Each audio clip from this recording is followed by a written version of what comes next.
Welcome to our roundtable discussion on parenting and teens and young adults. I'm joined here with Kate Gallahue and Amy Kraus. We are co-leaders of the Uniquely You and Uniquely Yours communities in Convene communities, and we're happy to be here for sure. So, quick introductions. My name is Jeff Bateson. I live in High Point, North Carolina. I've got a beautiful wife, Christine, two beautiful daughters, Helena and Neela. They're both in high school now, starting actually today. They had their first high school volleyball workout, so 9th and 10th graders. I'm also a high school teacher and a soccer coach. I've been a lifelong soccer coach. I coached in the college realm for 25 years, and I guess that's about it. So about me. So. Kate, why don't you go ahead and introduce yourself?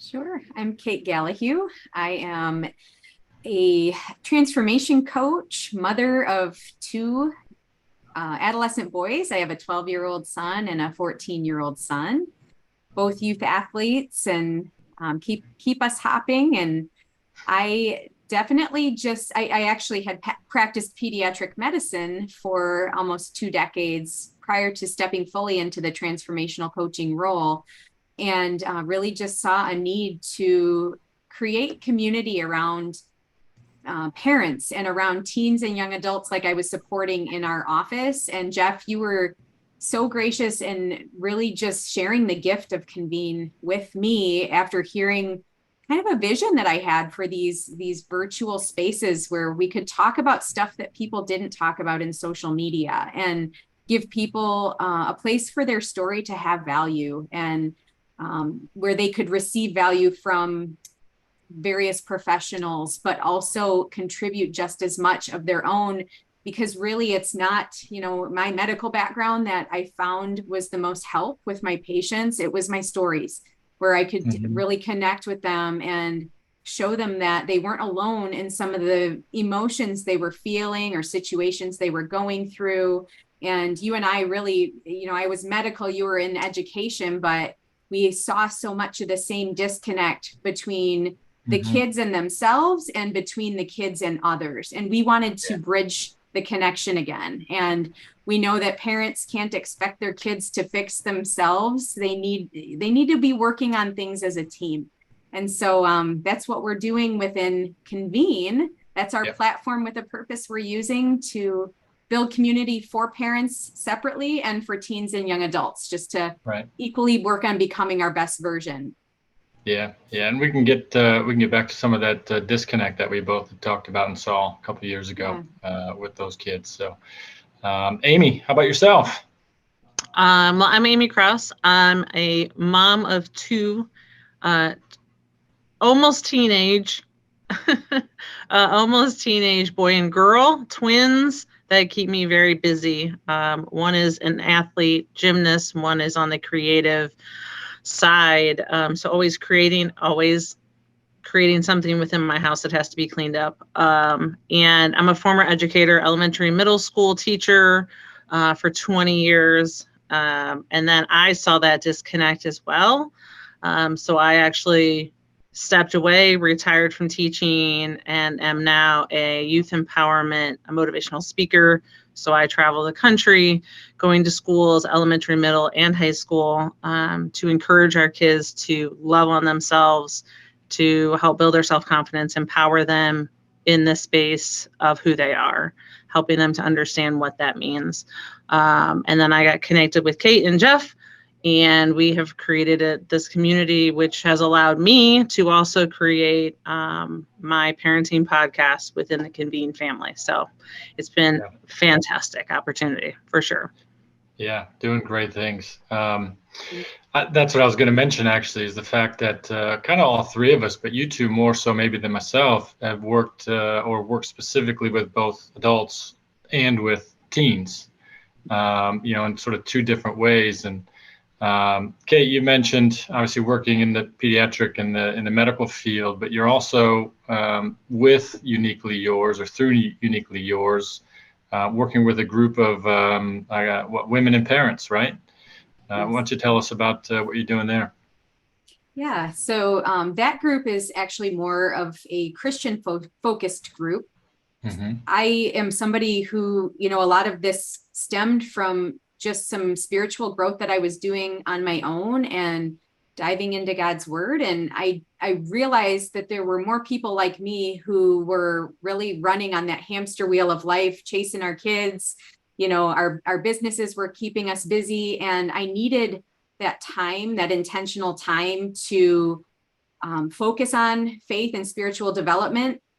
But I wanted to keep it doable for others, and I wanted to collaborate. After seeing the power of Convene on how we can take a concept and have completely different viewpoints of that and connect on, and share those with one another so we get a broader knowledge base or final takeaway of something that we are discussing, I figured that would be a beautiful way to connect on how to break down the word and apply some of the verses to our life today. So what we do is we connect virtually and we share our stories within the platform, but then we connect on Zoom just like this and we talk about it. And a lot of it is about parenting or our marriage or relationships and how to channel or fear to a different source and be able to move forward on some of the things that keep us stuck. So it's been a really big blessing to be able to connect with people in that way.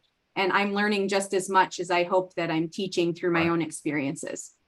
Yeah. And I think that's one of the core, I don't want to say beliefs, I guess, but one of the core missions for Uniquely You and yours is to not project like we know everything. It's to learn from everybody else as well. So, and Amy, with your working with kids and traveling around the countries and schools, which I think is awesome, and then also with the parenting podcast, tell me the difference there, and what do you see as maybe big needs on both sides, both parents and teens? Well, it really stemmed from me as a parent because my daughter is highly sensitive. She was a teen before she's turning a teen, just emotional development, emotional regulation. And we struggled with that for so many years. And I actually connected while teaching with so many parents that were like, no, I understand because I'm going through that too. We don't know what to do. So I did a lot of research. I met with counselors, psychologists, child, play therapists, just to say, how do we help each other? What can I do to help my child? Because I would have parent-teacher conferences and the parents would go, we don't know what to do. What do you suggest? So I'm going based on the things that I've used and that have helped me and my child with not only her needs, my needs, but our relationship. And those are some of the things that we share within the podcast. We have Dr. Mel is in our Zoom right now, and she was on the last podcast talking about, those athletic kids and how we help them to stay healthy and how as parents, we need to stay healthy too, to be able to pour into our kids without running out of things. So I think a lot of the podcast stems from experience. Again, as you said, Jeff, we don't have all the answers, but we're learning along with one another. And I think that was the biggest piece is the parents were looking for some type of extra feedback, extra help. And even when I'm in the schools, I have the administrator say, can you also talk to our parents? 100%. I'll give them the tools that I've used, that I've researched, that I've, discussed with people, see if they work to help them feel empowered as a parent, but also to help their kids feel empowered at the same time. And that's really the goal of the podcast, is to just say, hey, you're not alone. This is a safe space. This is an opportunity for you to connect with other parents and not feel so alone when you're running that parenting hamster wheel, as Kate said. Yeah, I think it's important to reiterate the fact that you both have touched on it, and I certainly feel, maybe more than the two of you, is that we're not experts at parenting. We're not experts at all this sort of stuff, but we all, not just three of us, but everybody that are parents have expertise in it, right? We all have been through situations, and we've all succeeded in some situations. We've not succeeded in others, and we've all sought out advice and other experiences. And I think that's really a key to both of these communities, uniquely you and yours. Kay, what you've mentioned before is what we talked about in terms of the needs of teens. I remember one of the conversations that we had was, when I was transitioning out of the college coaching realm and teaching realm and moving into high school, I was starting to see, I first worked with middle schoolers. That was awesome, by the way. Everything they say about middle schoolers is true. They're both great and they're crazy. I started seeing a lot of, I don't even know if it was disconnect. It was just, there was a lot of different, I guess, issues, a lot of different things that I hadn't seen that kids were really going through and didn't really have much of an outlet. And as I reflected on my coaching career in college and all the teams that I had, and I coached men, and I really felt like as I looked back, there were a lot of, and I don't know if I want to say red flags, but sort of bright orange flags that maybe I should have known about, but I just was kind of oblivious to, because it was something that wasn't really spoken about, certainly on the male side of things, kind of growing up and going through adolescence into high school into college, but just wasn't talked about as much as it is now. And I know, like I said, we reflected on that. We talked about that. What were your experiences similar to those in the medical field when you were practicing? Well, I would have to agree. And I think what we tend to see is that kids nowadays live in a comparative reality of everyone else's life is so much rosier than mine.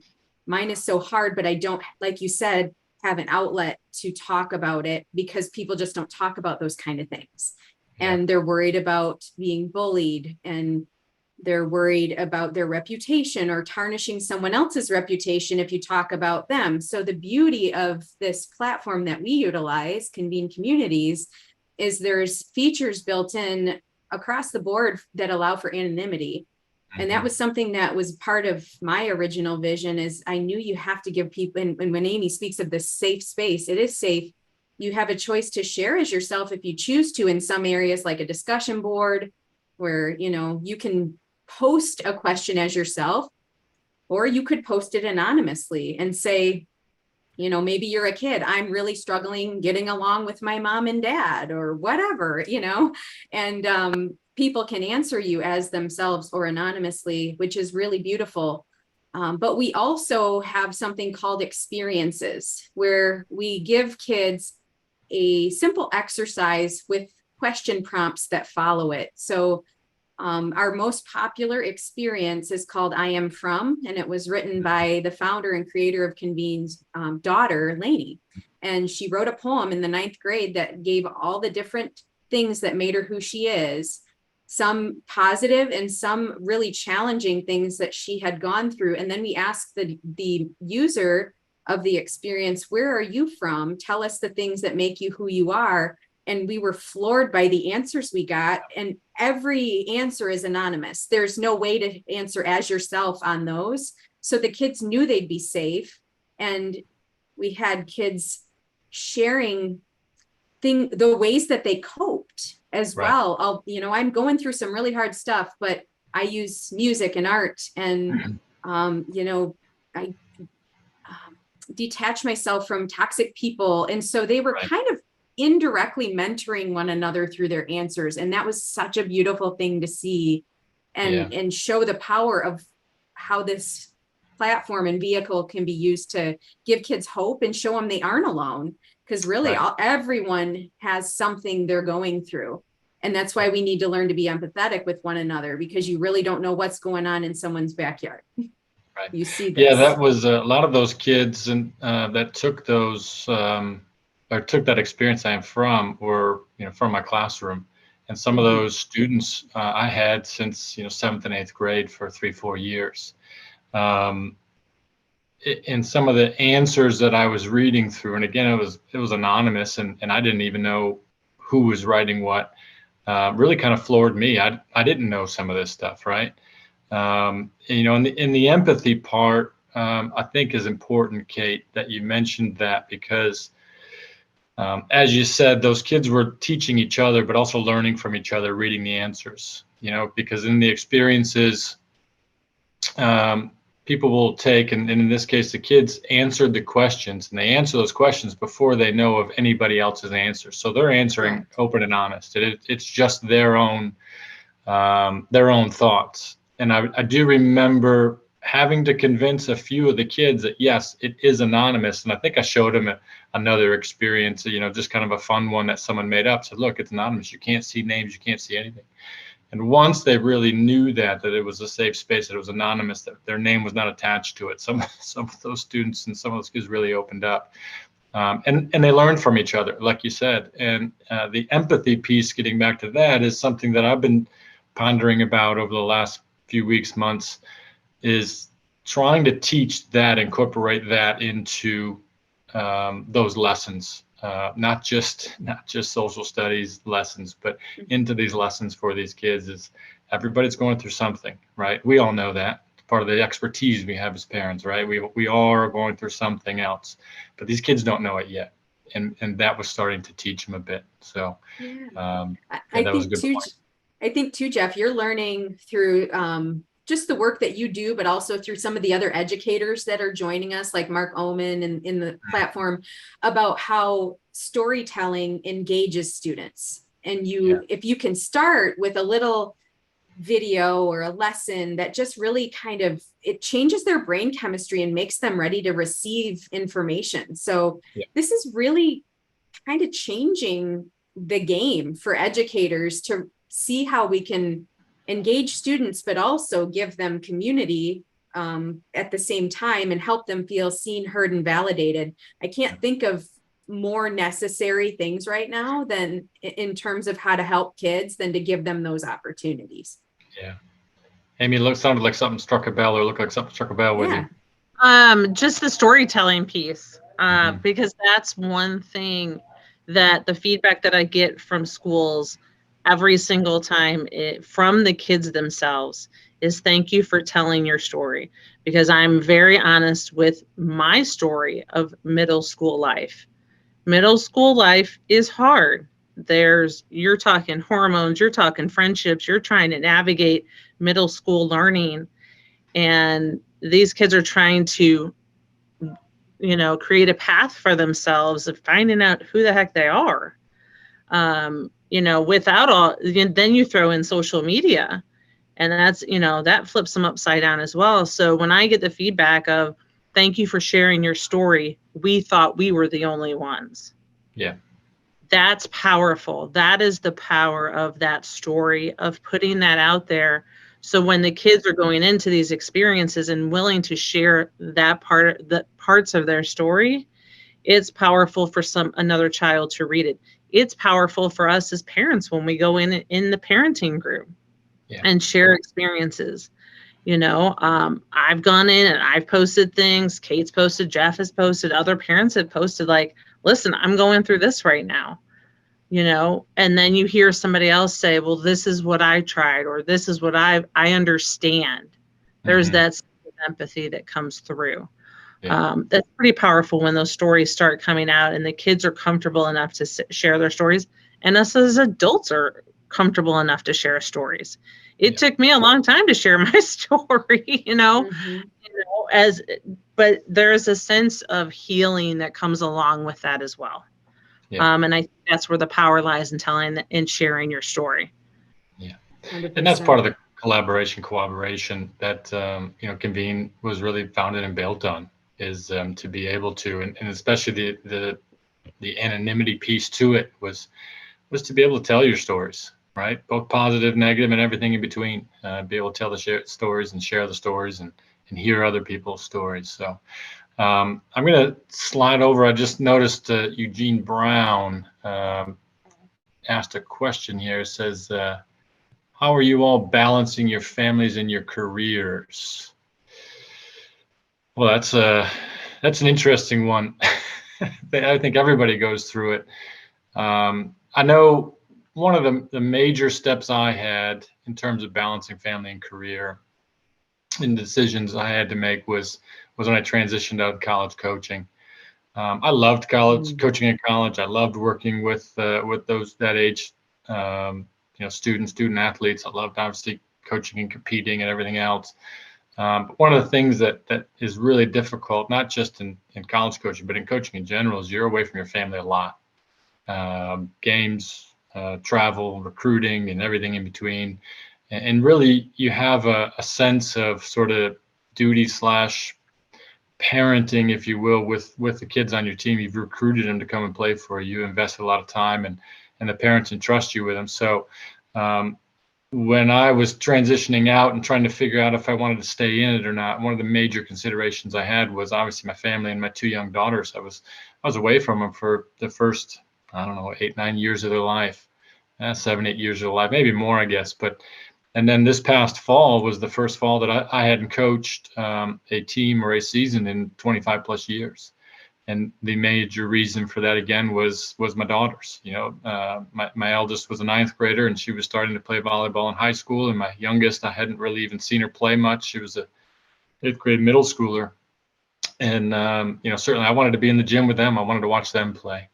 I needed to spend more time with them. And then, the obvious other part is just spending more time with Christy, my wife, and just being around, whether she wanted me around some of the days or not, just being around her more. So the balance part is hard. You really have to set, in my case anyway, I just sort of have to look out and sort of set out a calendar and days of events and really try to be mindful of my wife and my kids and what they need, which isn't my strongest suit, but I'm working on that part. So it's not easy. So what about you guys? I think for me, I had to learn, I'm somebody who likes to say yes to everything that comes my way, and having healthy boundaries within my schedule where, I keep certain times sacred for family, and, try to keep a day. I might do a tiny bit of business related activity, but try to keep a day that's mainly for them, and that helps. It's not perfect. Life will never be in perfect balance, but I think being aware of when things are out of balance too, and being able to take strides toward keeping the most important areas healthy. And I think for me, this work that we're doing now has really helped me to focus that if I take better care of myself and the people with, the relationships within my own home, then life is easier, and I'm able to do a better job for those in the world around me and those that we serve, through the platform. So I feel like I'm learning as I go, but I'm learning the most important things to value. And that helps. Amy? All right. I think for me, it's communication with my kids. So I'm a single parent. So it's not like I can go, oh, here you go. Like dad will be home at 5 o'clock, and, grandma helps to raise. Grandma co-parents with me. So grandma's in the household. So when I'm traveling, I know they're safe with grandma. But for me, it's having communication with my kids and saying, okay, this is what's coming. We have a giant calendar on our wall, so they can see, okay, mom's going to be gone from this day to this day. When I first started traveling, I tried to block out not traveling on Tuesdays because that's my daughter's gymnastics day. That is really difficult. That is really difficult. So I sat down with my daughter and I said, listen, there are going to be times when we may have to miss it, but we can make it up on another day. Okay, that's fine, Mom. But really sitting down and getting the school calendar from their school so that I can then let the other schools go, listen, I'm not available on this day and this day because my children have an event. Now, there's going to be times where something's going to get missed, probably. But for the most part, I try to go off of their schedule unless for some reason it just does not work at all. And I'll say for me personally, in my business, the schools have been really, really great of being flexible on dates. Can't make it this. Okay, well, let's try this. Or, but just balancing in general, I think you said it great, Kate. You said awareness, like being aware of your boundaries, putting those boundaries into place. The laptop gets closed at this time, so it's family time. Or I can, we were all three of us have kind of done a little vacation here recently. My laptop did not come out but twice my entire vacation. I didn't respond to emails. I didn't do any of that because I wanted to be fully present with my kids. And my kids knew it's mom and kid time. And that was the most important thing for me, was to make sure that they're seeing that. But also at the same time, I'll say, with my kids, I'll say, listen, you guys have to also understand that just because I'm picking this up, it's not that I'm playing a game on my phone. I'm working from my phone so that I can provide the life that we want. Right. And when I had that conversation with them, they were like, oh, you mean you're not just texting, or you're not just, whatever? And I'm like, no, I'm usually working from my phone. However, if you need me, let's have a discussion about it. The phone can go off at this time. I set my phone to, the notifications are on silent all the time. Right before we came on, my daughter was like, hey, do you mind? Can we take an hour just to run to Target? I was like, okay. So I stopped what I was doing. Now, that's not to say that every parent can do that, but I think taking those moments, because they do grow so quickly. And one of these times she's going to say, oh, mom's too busy for me. And I don't want that to happen. So I think those key moments like that are crucial, even if you have to step away for a minute.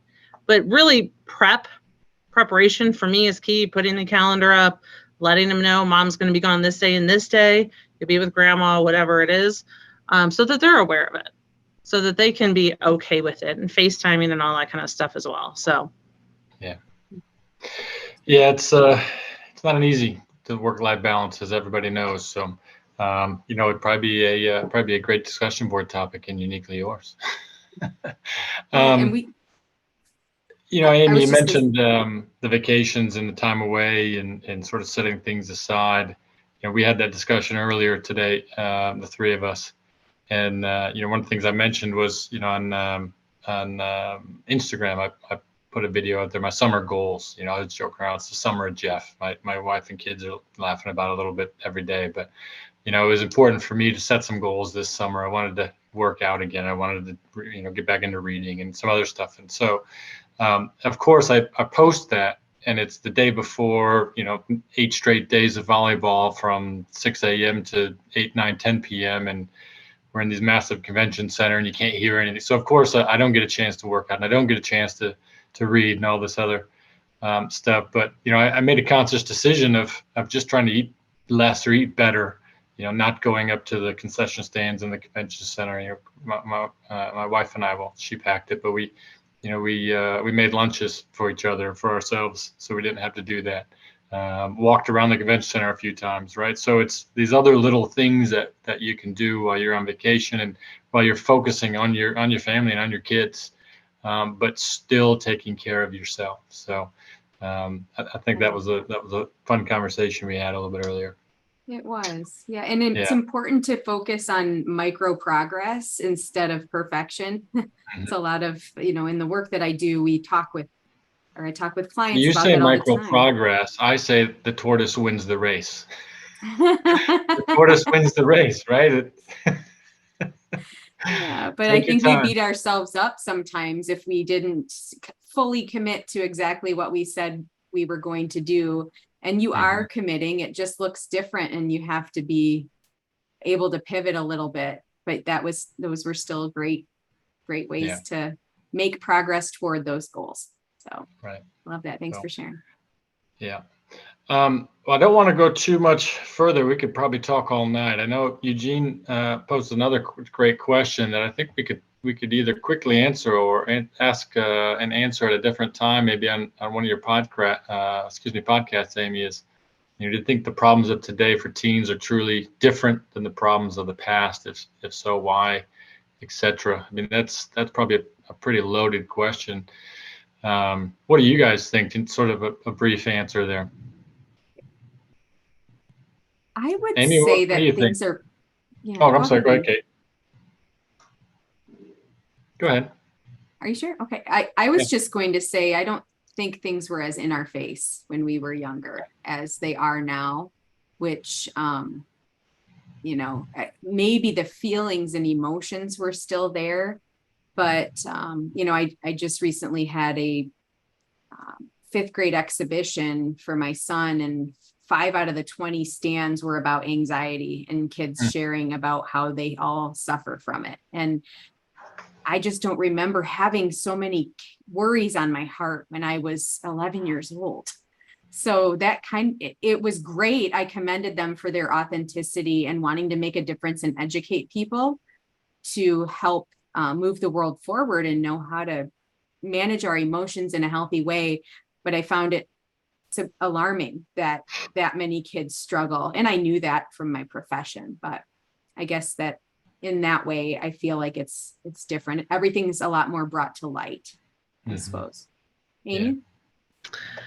Yeah, I mean, I think we do have some of the same problems, if you want to call them problems, the anxiety, the depression, the suicidal tendencies, friendship problems, things like that, bullying, all of those things. And I agree with you, Kate, it wasn't so in your face. It's that the era of instant gratification, that it can be so easily seen on social media, that these kids can just pick it up anywhere.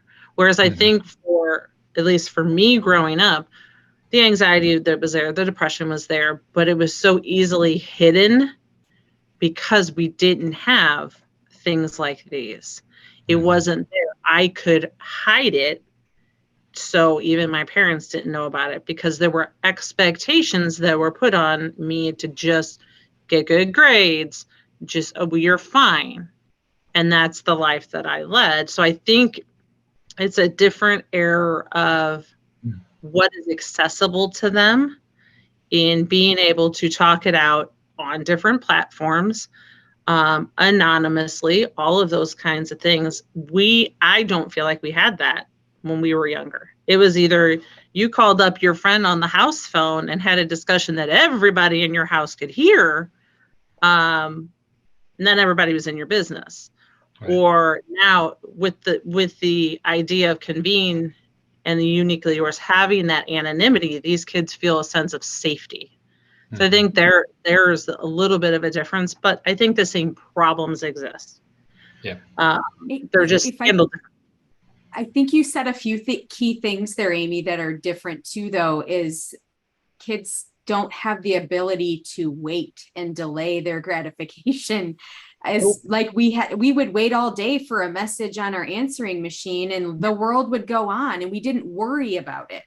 But now it's like, oh my gosh, so-and-so didn't respond to my text. Right. And the world is falling apart. So our ability to manage emotions in a healthy way, and even, my parents put things on layaway for me for, the summer, and I'd wait to have that shirt. Now it's like, okay, I'm ordering it on my phone on Amazon. It's going to show up at my door tomorrow.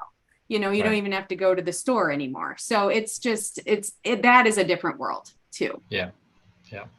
It's, again, that's a topic we could spend hours on. So, mentioning Convene again, and the uses, one of the things we also spoke about earlier, and part of our goal with both of the communities, is the cooperation or the collaboration with other groups and other communities within Convene. I'm looking at some of the others that are on the Zoom with us, and I could think, Dr. Mel, like you mentioned the other day, Amy, had her on and talking about youth sports and the teens and physical and mental, issues and emotions and everything else that go on there. So, we can collaborate with her and her expertise in the area. What other groups or communities can you guys think of that we really need to start to partner and collaborate with more? Well, I'll say too, one of the things is the perspectives from people. So I know, and he's not on here, but Josh Griffith runs his community from a men's mental health standpoint. Well, wouldn't it be great to have a conversation for dads? Like how can we help dads going through, maybe it's a new dad, maybe it's a dad that has a teenager, how they're navigating things as a parent, because the perspective again is probably going to be a little bit different than us as moms, but just to have that opportunity to have those discussions. I think that the health and wellness community is huge. Be able to help parents and the kiddos to keep on that journey of healthiness. And there's so many great people in there that are well. I said I sent a text message to Dr. Mel yesterday because I was dealing with something. She's like, "Oh, here, I'll send you information." I mean, that's how willing the Convene family is to say, "Oh, they're going through this. Let's talk about it, or let's collaborate on this." That's powerful. That's powerful community. Yeah. What's so nice too is we have the ability to drive traffic from one community to the other with a simple link. And so that makes it a beautiful just web of resources that we do all link together. It's like a family. You do feel like when you're part of this Convene family that everyone really has hearts to serve and help. And we promote each other's work by making those connections. Yeah. Well, I'll make a connection. I'll tell you about a connection that happened that you wouldn't maybe think about in a teens community. Is Eugene Brown came down to my school and talked to my high schoolers last year about finance, personal finance and investments, right? And it's something that he and I have talked a little bit about maybe putting a group in Uniquely You of just finance for teens. So we can work on that collaboration there. So I'll give you guys the last word or so on how we want to use or how we want to promote and how we want others to use Uniquely You and yours. And before I do that, I will say that anybody out there wants to join us on our social medias. You can find us on Instagram, find us on TikTok, soon to be on Facebook. We'll get there. But yeah, please come and join us and follow us and collaborate with us on those social media sites. But Amy, what's a goal you have over the next maybe couple months in terms of using Uniquely You and yours and how you want to spread it and invite others to collaborate with us? Well, I'll say really quickly, when I joined Convene a few months ago, I instantly felt like it was a community of family because instantly I heard from Kate, I heard from, Matt, I heard from other people, and it was like, what do you need? How can we help? That's what family is like to me, because I've been part of communities where it's been like, oh, we'll help you for a second, and then we're going to step on you to get to our thing, to get to the next thing. Convene is not like that. It's supportive, it's, collaborating, and it's cheering one another on, but also holding each other accountable, which is powerful. But I think for me, continuing to grow. So my group within Uniquely Yours is Inspire to Thrive. So continuing to build that. The podcast the parenting podcast is going to continue once a month. And then for Uniquely You, we're going to start a podcast for our young adults and teens, so they can be a part of the conversation as well. That will be setting up as well. So I've reached out to the community there as far as what topics do you want to talk about? What are you guys dealing with? So that we can start to have those, roundtable discussions with them so they feel a part of it as well. So that's the biggest thing. And collaborate. It's hard to say 3 times with the other communities within Convene, because there's so much great information in there. And just so parents understand, with your Thrivecasts or podcasts, those are private. So those are not blasted on Facebook Live.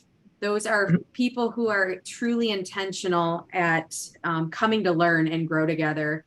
And it's a very safe environment and very private. So And yeah, I mean, and we also do share what the new developments are, the three of us and anyone else who is leading a group within either Uniquely You or Yours.